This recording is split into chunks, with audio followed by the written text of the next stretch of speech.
Very briefly, I am George Hanna, first-time candidate, running to represent the 47th District in Kansas, which is 680 square miles of soon-to-be blue.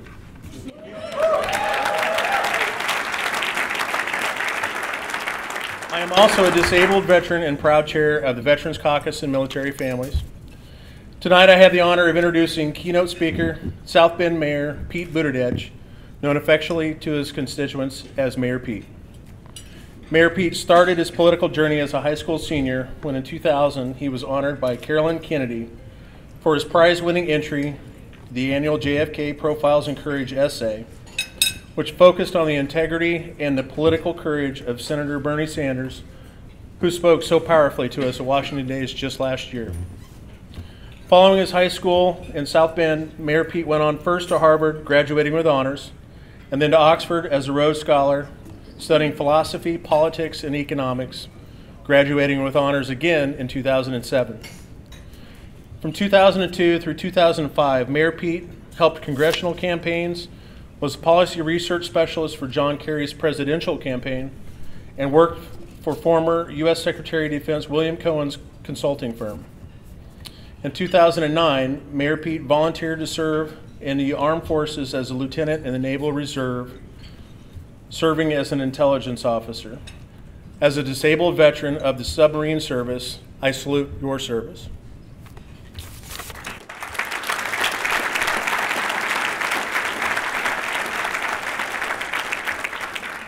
January 1, 2012, Mayor Pete became the youngest mayor in the country in a city with a population greater than 100,000.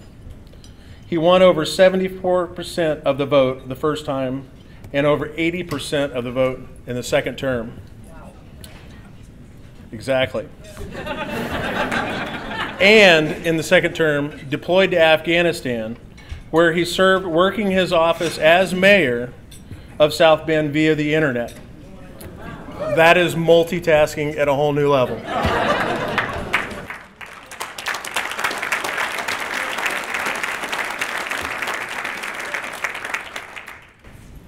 Mayor Pete integrated the city's first Office of Diversity and Inclusion into city government. Among honors awarded to Mayor Pete, in 2013, Mayor Pete won Mayor of the Year, 2014, Aspen Institute Rodell Fellow, 2015, recipient of the JFK New Frontier Fern Award. Before his 2015 re-election, he came out publicly as a gay citizen. Writing in a local newspaper, he's quoted as saying, "It took years of struggle and growth for me to recognize that it's just a fact of life. It's like having brown hair and part of who I am." Remember that this is the state of Indiana, then under the repressive rule of former Governor Mike Pence, thereby becoming the first openly gay elected official in the state of Indiana. And I think that is fantastic.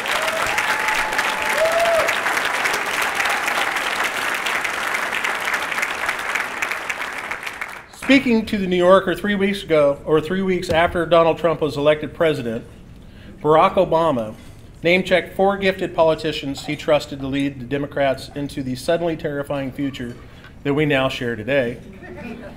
3 were U.S. senators, all in their 50s. Then there was Buttigieg, the mayor with a Maltese last name that nobody can quite pronounce. And I must say, I don't think I've messed it up at all tonight. So. That, along with all the other accolades and accomplishments, are some of Mayor Pete's profiles in courage. Please stand and welcome to the state of Kansas and our Democratic Party, Mayor Buttigieg.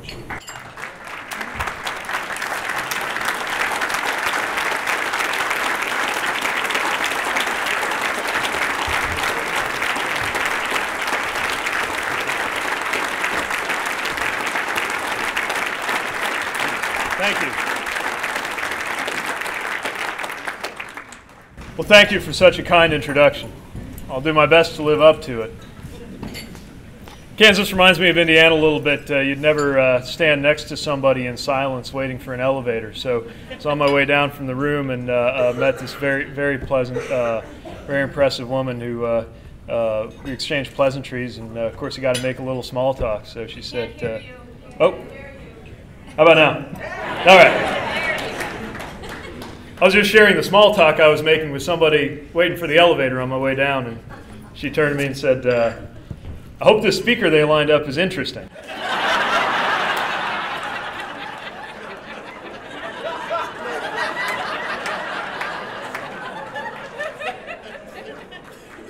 So I said, I hope so too. I promise to do my best. I'll check in later with her for a review. I really am thankful to be here and want to acknowledge, first of all, what an impressive state party you have. And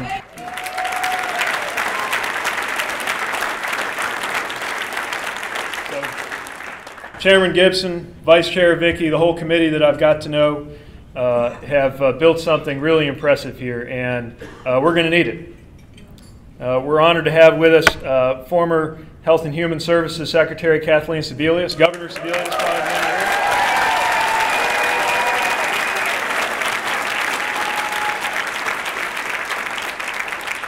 Former U.S. Attorney, and I'm told somebody who might have another title next to his name one day not too long from now, Barry Grissom.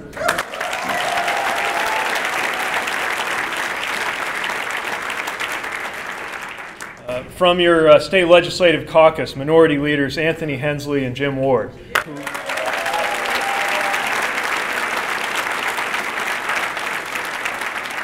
Whose successes we hope to emulate in state houses around the country in this coming cycle. One of America's newest mayors, Michelle De La Isla, who is so kind to welcome me.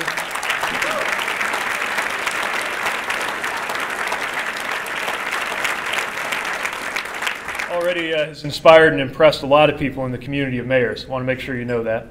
And so many other friends that I've got to know through the years, to the DNC committee members who answered my phone calls when I was running for DNC chair, which not everybody did, so I really appreciate the Kansas folks being kind enough to do that. And the Kansas Young Democrats who actually endorsed me when I was running.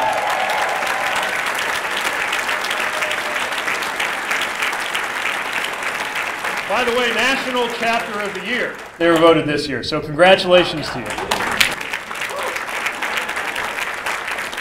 Learned so much in my afternoon session with them, and we had a round table also with organized labor leaders from around the state who mean so much to the party, the backbone of the party in so many ways, and I thank you for what you do.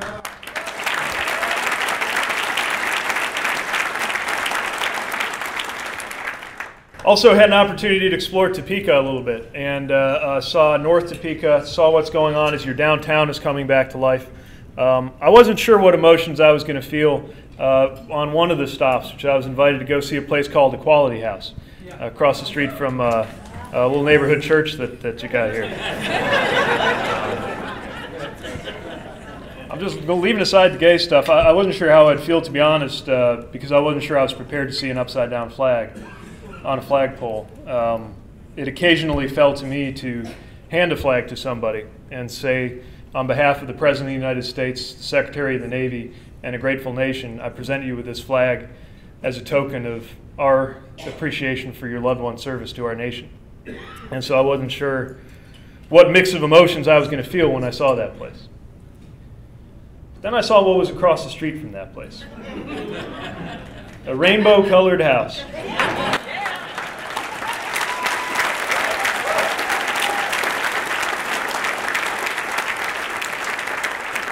It really does fight fire with love. I don't know if it's how they view it there, but to me it was very much a ministry, what they're doing. And it was such a great symbol for what we've got to be. For seeing, when we are presented with the worst, for seeing a way to make sure that that brings out not the worst in us, but the very best in us. And that's what we as a party can do too. And I'm so excited to be with you to celebrate how we can get that done. I thought what I'd do is I'd share a little bit about South Bend's story, and then share a couple ideas about where our party is headed. And South Bend really does remind me of Topeka and vice versa. Kansas reminds me of Indiana in so many ways. And I don't just mean comparing cornfields, although I made sure to do that on the drive over. But I also see communities positioning themselves for growth by reviving their core and enriching their neighborhoods. And I see a so-called red state with a great progressive tradition and an unbelievably energized Democratic Party.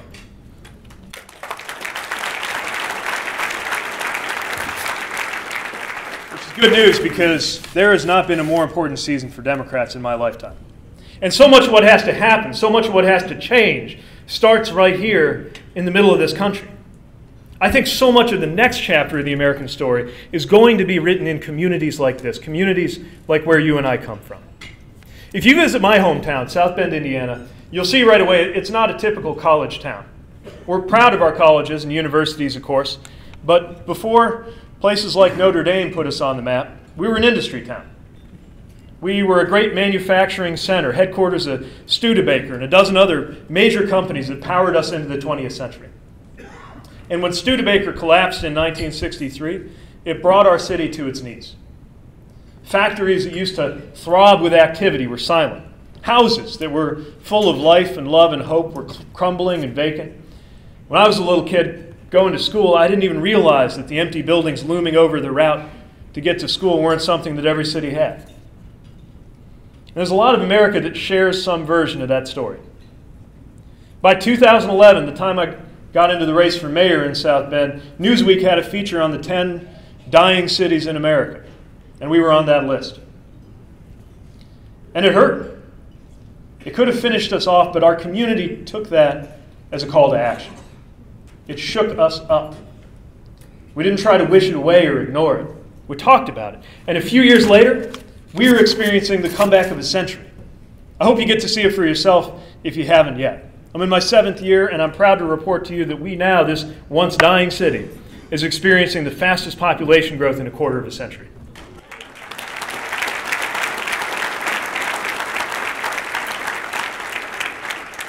We addressed 1,000 vacant and abandoned houses in 1,000 days. We used data and technology to build transparency and serve residents better. We saw unemployment go from double digits to sometimes below the national average. And by the way, we still make things. Our advanced manufacturing workers are sending their products to Asia, not their jobs, and we're proud of it. The South Bend story is a story that shows that American workers can play a role in a modern global economy, and not just the role of victim. We haven't solved all of our issues, but it hasn't been this good in a lifetime. And I want people to hear that story, not just because I'm a proud mayor of a great community, but because it illustrates that Americans can find solutions by building on what we already have and innovating in new ways, guided always by our progressive values.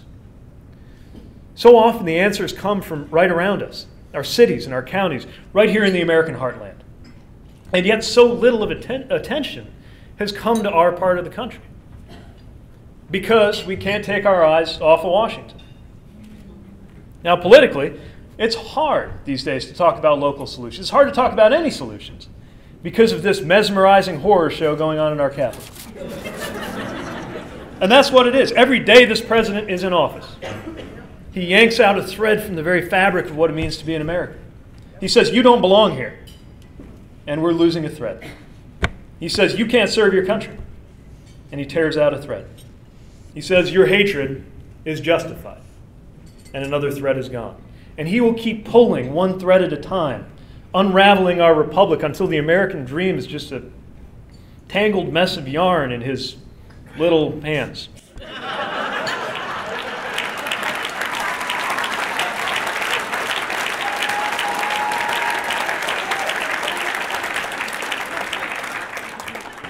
I've been discouraged from getting into the hand size controversy, but I couldn't help myself. So it's hard to look away, the nasty behavior, the palace intrigue, the crazy characters. And you see this chaos and corruption, and it's hard to think of anything else. But frankly, I'm not here to make the case against Donald Trump. Not because it doesn't need to be made, but because that's right. It's been made and it's well known. We don't even argue over whether the president behaves well or tells the truth. We just argue over whether it matters. Americans already know that lying is wrong, that racism is wrong, that denigrating women is wrong. Americans know about Russia. They know all about him. We all know all about him. Americans are waiting to see who will be talking about them. This is about so much more than one president. And it's about a lot more than Congress, too, although now is a good time to take a look at whether we should ever listen to Republican members of Congress again. No.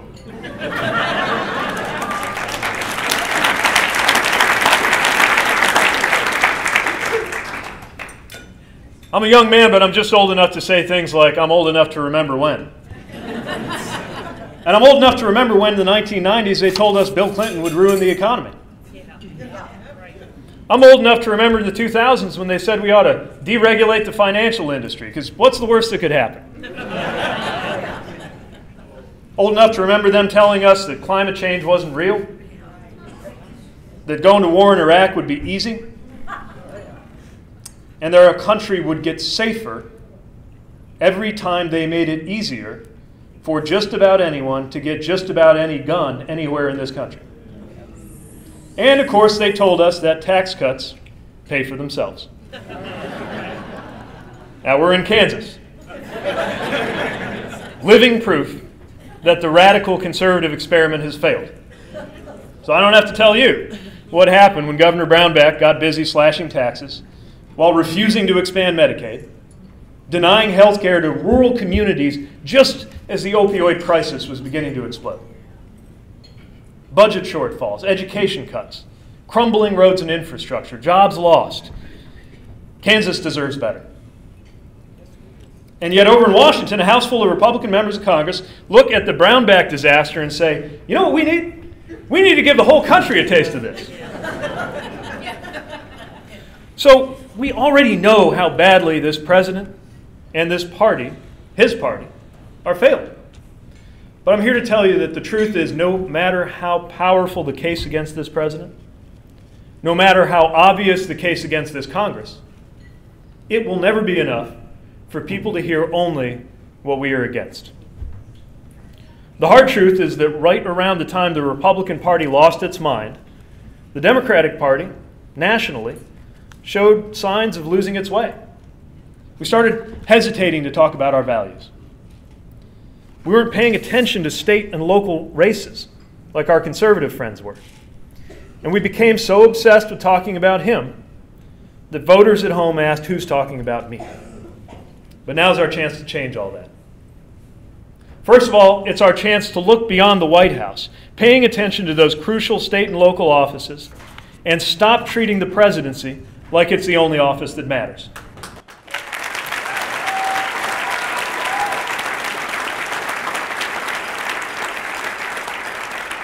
And here, too, Kansas is ahead of the curve. Look at 2016 and the legislative seats that were won here. Biggest net gain for any state legislature in the country. And this year, we are this close to breaking the supermajority here, and we're going to be able to do that in a lot of states around this country. Another thing we got to do is field candidates in every race. And I was so inspired to see candidates stepping up, even in the toughest races around this state. I know the competitive primaries that are going on can put a little pressure on our family ties, but they also show we have a vibrant party. People stepping up to compete, right and left. That's what we call a good problem to have. And we got to realize it's not just about the next election. It's about organizing for a new era, because there's no going back, not after what happened in 2016. American politics will be different forever, and we have got to be ready. We need a message that holds true not just in one election, or against one opponent, or in the eyes of one group, but to everyone at every level, everywhere, and every year. And we do. I am not one of those Democrats lamenting that Democrats don't have a message. Don't let anybody tell you we don't have a message. Of course we have a message. And it's this: we support and protect people going about their everyday lives. That's our message. That's why we're Democrats.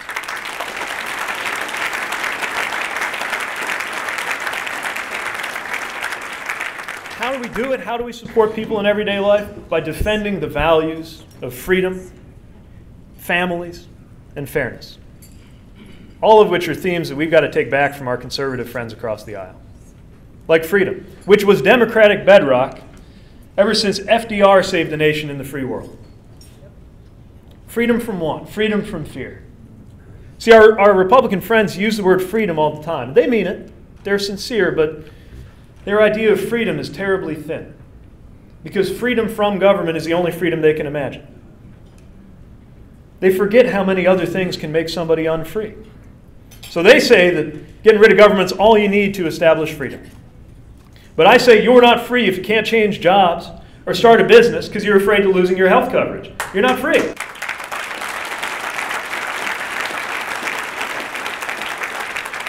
You are less free if a credit card company can stick you with an arbitration clause, means you can't sue them even if they get caught ripping you off.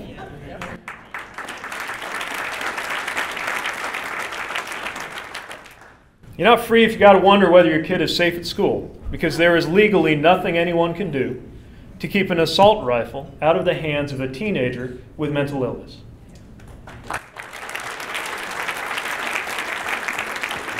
And you're most certainly not free if some county clerk you never met gets to tell you who you ought to marry.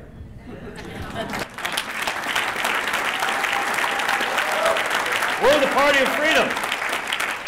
And we know that good government secures freedom just as much as bad government threatens it. Now let's talk about fairness. Another theme that is democratic bedrock that I'm afraid this president and the other party have stolen from us, and we've got to be willing to talk about how fairness can bring us together. Now, the president was half right when he said that there was unfairness in politics and economy. But who can look at their party and think they made it any better? They're the party that rejects higher wages. We're the party that believes in a fair day's pay for a fair day's work.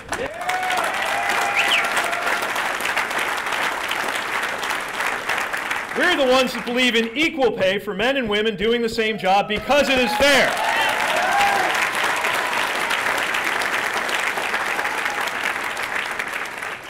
They're the party of Chris Kobach. Someone hell-bent on making it harder, not just for people in Kansas, but all across America to be able to vote. We're the party that fights for every eligible voter to have a fair chance at exercising that right.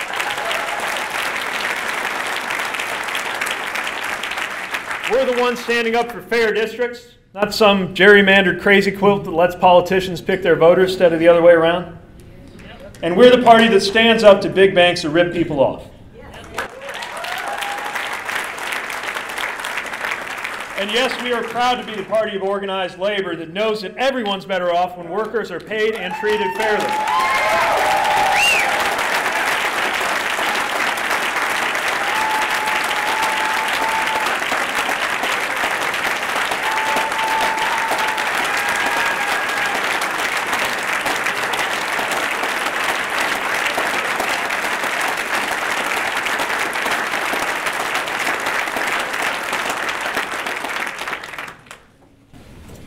Now let's talk about family. Let's talk about family values. And again, I will resist the temptation to even discuss the family values on display right now in this White House. It's tempting, but I'm not going to do it. I want to talk about what it means to put forward candidates and policies that support real live families when it comes to everyday life in America.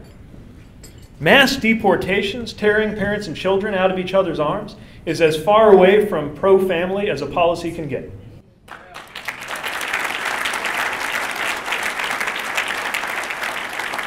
A pro-family party is one that makes sure families can get the resources they need to thrive.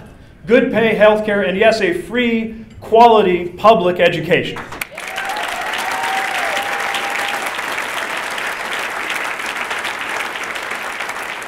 Pro-family leadership supports working parents. That's why in South Bend, starting New Year's Day this year, we now offer every employee 6 weeks paid family leave so that parents can get to know their kids, because it's the right thing to do for families.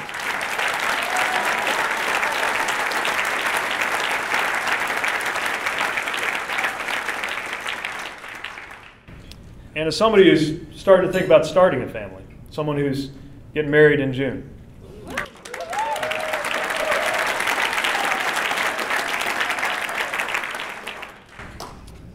that's a right I didn't even have 3 years ago. And now Chasten and I can start a family. So I would add that a party that recognizes that love is what a pro-family party looks like.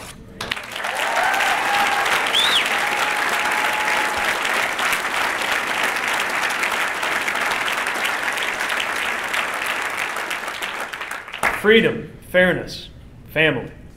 Those are our values, not because they make for nice speeches or good theory, but because we know what they mean to real people living everyday life. And it's time for Democrats to speak that language of real life. like we know how to do in this part of the country, to build a new politics of the everyday that will light our path forward.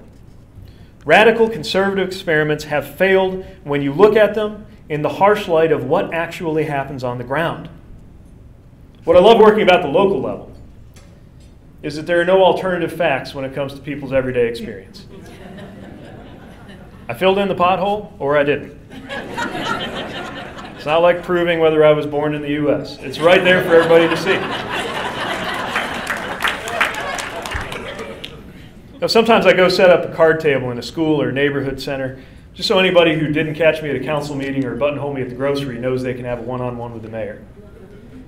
And I do it because nothing is more real than looking into the eyes of a constituent and hearing about their reality. You can lie to somebody about a lot of things, but not their own lives. That's why it was so powerful last year at those town halls, when men and women stood up to members of Congress and explained what the Affordable Care Act meant to them. And that's why a nation has been called to its conscience by a movement of grieving teenagers not even old enough to vote, but speaking with the moral clarity of a child let down by adult politicians.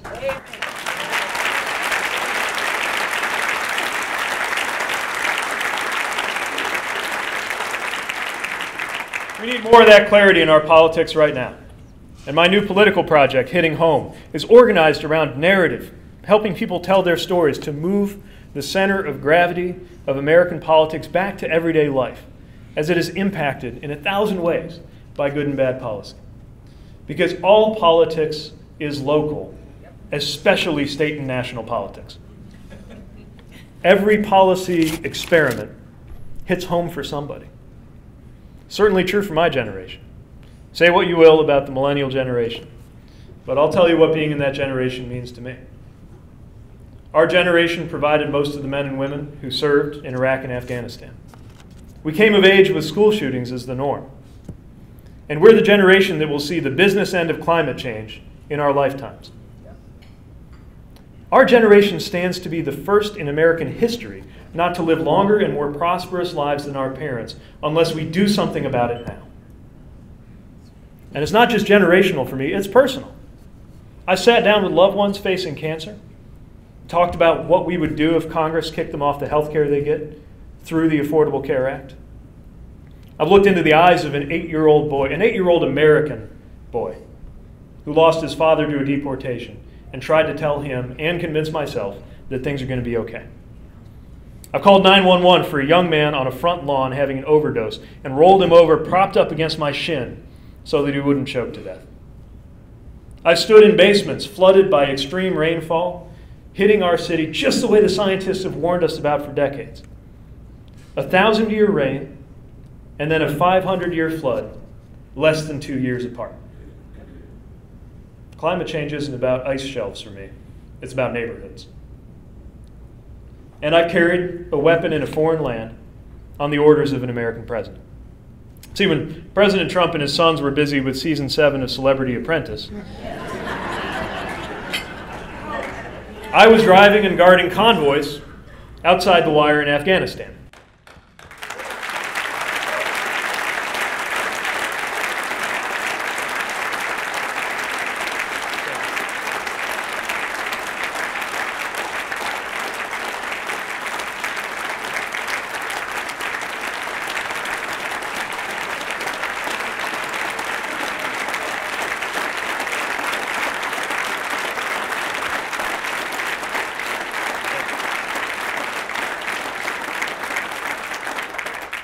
What, no bones first?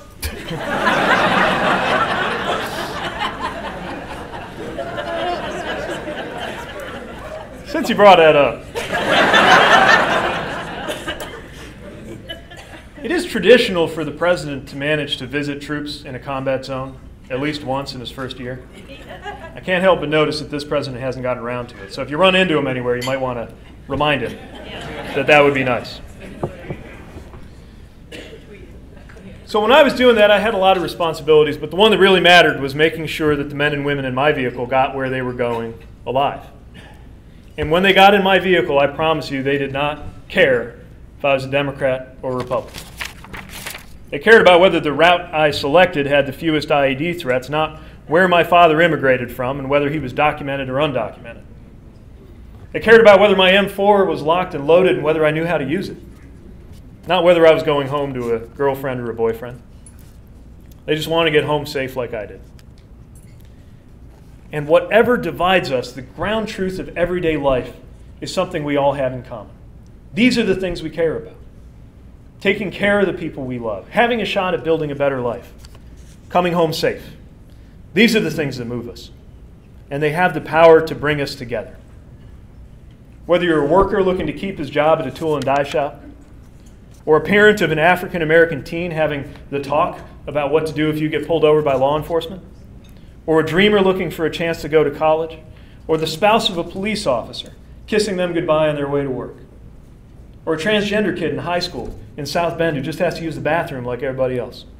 It is about everyday life. And that's where our part of the country in particular has so much to offer right now. Because for years, our so-called flyover states were mostly being ignored by political experts and coastal observers. And I don't know if you've noticed this, but I feel like that's changing. We're now being studied with exotic fascination by some of the people who used to ignore us. It's almost like we're fashionable. That just might be a good thing. Not just for us, but for the country. People need to hear about communities in the middle of the country reshaping our destiny for a brighter future.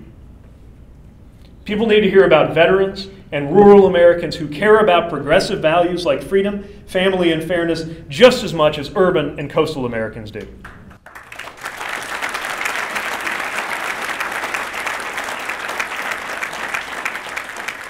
And yes, people need to hear about a big blue wave in those so-called red states with the power to change the political landscape for generations.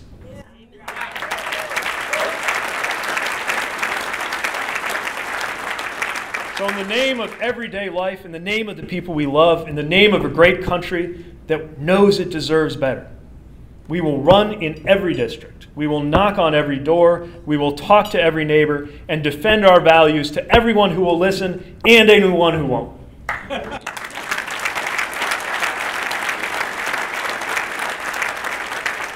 We are motivated, we are ready, and we care not just about winning, but about deserving to win. That's the difference. Our message is better, our policies are better, our candidates are better. All that's left is for us to go out there and deliver. And I am proud, so proud, to be with you in the fight. Thank you, and let's get to work.